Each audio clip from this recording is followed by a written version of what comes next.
Kwamba juzi viongozi walitwa kwa ajili ya kuripoti kwenye ofisi ya ZCO, na baada ya kuripoti wakaambia waje kuripoti leo, na leo wameripoti tena. Tumepewa majibu kwamba tarehe ya kuripoti nyingine tutapigiwa simu.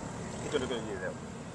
Kwa hiyo ni tarehe ngapi? Bado watataarifu ni lini watakuja kuripoti. Sasa. Yeah.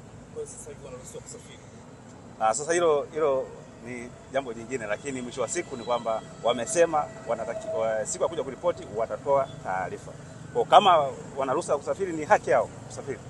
Hakuna zuio lolote wao kusafiri. Yes. Na Mheshimiwa Heche, swali moja la msingi. Baadhi ya wanachama wa Chadema wameripotiwa kwamba wameondoka ndani ya nchi. Labda idadi yao unafahamu, labda na hili mnalifahamu kama chama?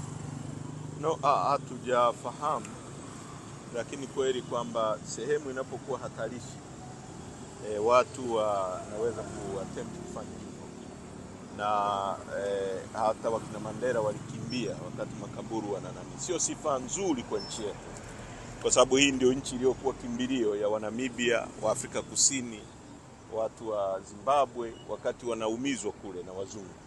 Sasa leo kama nchi yetu imefikia sehemu watu wanakimbia kwa sababu ya usalama wao, na ni prudent tu, kwa sababu kuna watu wengi wamepotea, wengi sana, wakiwemo viongozi wakubwa kama Polepole ambaye amekuwa katibu mwenezi wa CCM. Sasa hili sio jambo dogo, kwa hiyo ndio maana tuna vikao ambavyo tutajadili mambo yote kwa kina, na tutatoka na comprehensive report ya nini kimeendelea kabla ya uchaguzi, baada ya uchaguzi, na ni hatua gani kama chama tutachukua. Sasa Mheshimiwa Rais kesho anafungua bunge, labda unadhani ambacho unatarajia kutoka kwake? Hakukuwa na uchaguzi nchini, hakujafanyika uchaguzi as far as we know, na sisi msimamo wetu uchaguzi hujafanyika. Uchaguzi unahusiana kupiga kura.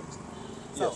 Labda iwapo serikali itataka maridhiano, labda mzee nasema hivi inatosha hiyo tuliyosema kwa leo kwamba hakukuwa na uchaguzi nchini. Swala la maridhiano, labda wananchi wengi wanatamani kusikia kutoka kwako kama mwenyekiti.